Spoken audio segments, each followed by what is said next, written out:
Assalamualaikum warahmatullahi wabarakatuh. Perkenalkan, saya Desi Ratnasari. Di sini saya mahasiswa profesi nurse Stikes Surya Global Yogyakarta angkatan 25. Di sini saya akan membahas terkait dengan penanganan pada pasien gawat darurat dengan gagal ginjal. Nah, di sini saya membahas terkait dengan penanganan pada pasien gawat darurat gagal ginjal kronik, yang dimana video ini guna untuk memenuhi tugas stase keperawatan gawat darurat.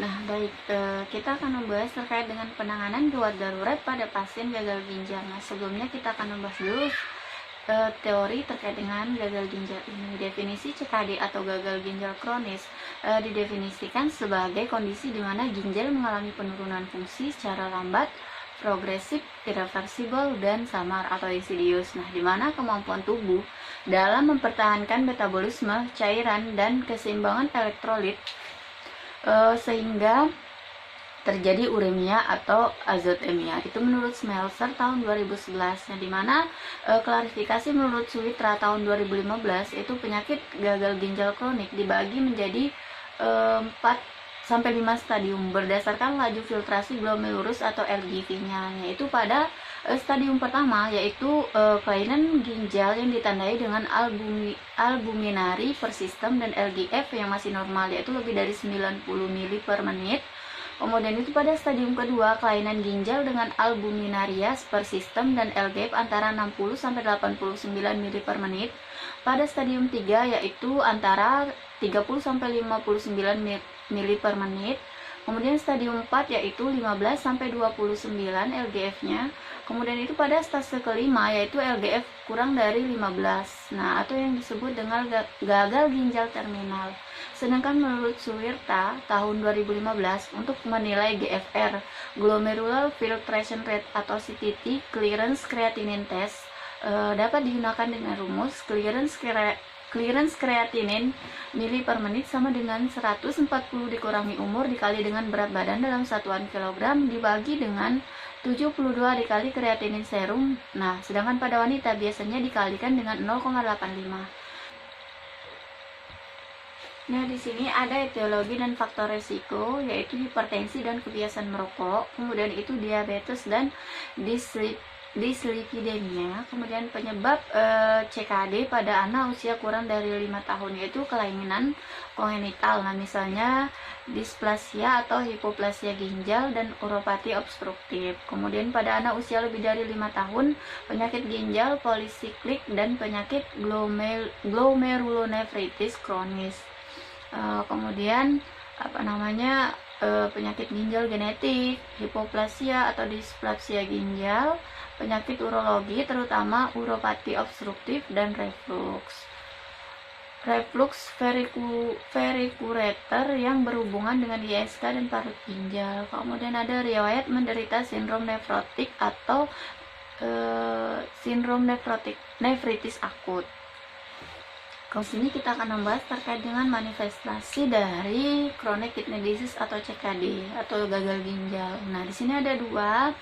Menurut Wijaya dan Putri tahun 2013 itu ada gagal ginjal dengan gejala dini dan gejala lanjutan. Nah, di sini gejala dininya itu seperti letargi, sakit kepala, kelelahan fisik dan mental, berat badan mulai berkurang, mudah tersinggung dan depresi. Nah, di sini ada gejala yang lebih lanjut yang dimana yaitu ada anoreksia mual disertai dengan muntah, nafas dangkal atau sesak nafas. Nah, baik pada waktu melakukan kegiatan ataupun tidak melakukan kegiatan, udem yang disertai lakukan atau yang sering kita sebut dengan piting udem. Kemudian pruritus mungkin tidak ada dan mungkin juga sangat parah tergantung dari kondisi pasien tersebut. Kemudian di sini ada pemeriksaan penunjangnya. Nah, pemeriksaan penunjangnya ini ada renal function test atau RFT, yaitu sering dijumpai atau ciri khasnya itu kreatinin serumnya itu meningkat. Kemudian ada pemeriksaan darah,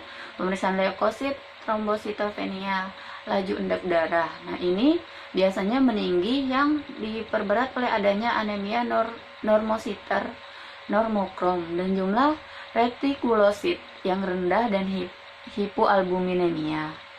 Kemudian albumin menurun. Nah, di sini ada pemeriksaan pH. Nah, pH ini biasanya menunjukkan asidosis metabolik. Kemudian di sini kita melakukan pemeriksaan urin juga, yang dimana pemeriksaan volume urin. Nah, biasanya volume urinnya itu kurang dari 40 ml per 24 jam itu pada fase oliguria. Kemudian terjadi dalam 24-48 jam setelah ginjal itu mengalami kerusakan. Nah, di sini pemeriksaan warna urin. Nah, warna urinnya itu kotor, sedimen kecoklatan menunjukkan adanya darah. Nah, urin bercampur dengan darah.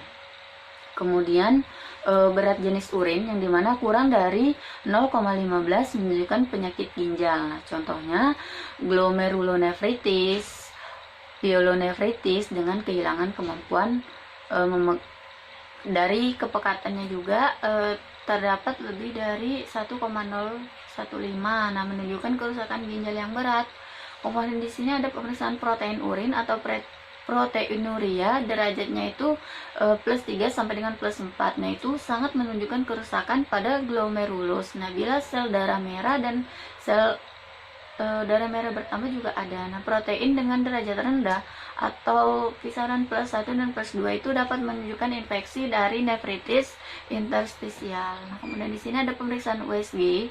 Nah, pada pemeriksaan USG ini untuk mencari apakah ada batuan atau ada massa tumor, juga untuk mengetahui beberapa pembesaran ginjal. Nah, di sini juga USG ini biasa dipakai untuk menggambarkan ukuran ginjal yang mengecil, korteksnya yang mulai menipis, hidronefrosis atau batu ginjal, kista dan massa. Nah, di sini ada pemeriksaan EKG. Nah, pemeriksaan EKG ini guna untuk melihat kemungkinan apakah terjadi hipertrofi ventrikel kiri yang mengarah kepada tanda-tanda perikarditis, aritmia, dan gangguan elektrolit lainnya. Nah, di sini ada penata laksanaan medis menurut Suwitra tahun 2015. Nah, di sini ada penanganannya itu ada dua ya.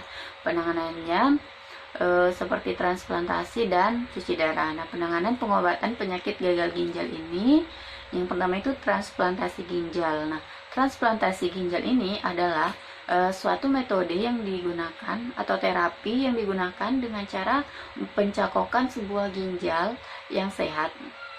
Sebuah ginjal yang sehat ini diperoleh dari pendonor untuk mengganti ginjal yang sudah rusak tersebut. Nah, kemudian selanjutnya ginjal yang sudah rusak ini digantikan fungsinya oleh ginjal yang masih bagus tadi. Kemudian itu ada dialisis atau cuci darah. Nah, dialisis atau yang dikenal dengan cuci darah ini adalah suatu metode terapi yang bertujuan untuk menggantikan fungsi atau kerja ginjal, yaitu membuang zat-zat sisa dan kelebihan cairan dari tubuh. Nah, terapi ini dilakukan apabila fungsi dari ginjal itu menurun atau fungsi ginjal sudah tidak bekerja sampai 90%. Nah, sehingga ginjal tidak mampu lagi untuk menjaga kelangsungan hidup dari pasien tersebut.